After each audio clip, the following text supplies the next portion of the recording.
ద్వైపాక్షిక సంబంధాల బలోపేతం దిశగా ప్రధాని మోదీ జర్మనీ ఛాన్సలర్ మెర్జ్ మధ్య సోమవారం విస్తృతంగా చర్చలు జరిగాయి. ఈ సందర్భంగా విద్యా రంగంలో మెరుగైన సంబంధాల కోసం ఇరు దేశాల మధ్య ఓ రోడ్ మ్యాప్ తయారీకి అడుగులు పడ్డాయి.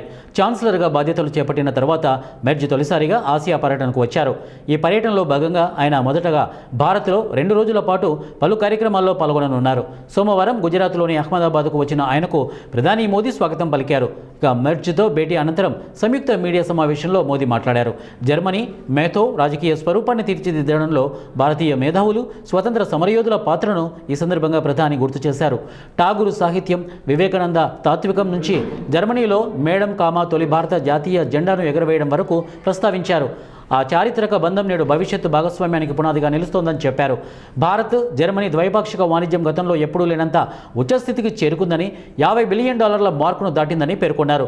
2000కు పైగా జర్మనీ కంపెనీలు భారత్లో చాలా కార్యకలాపాలు నిర్వహిస్తున్నాయని, భారత్ ఆర్థిక పరిస్థితి, వృద్ధి సామర్థ్యంపై నమ్మకానికి ప్రతిరూపంగా అవి నిలుస్తున్నాయని వారు తెలియజేశారు.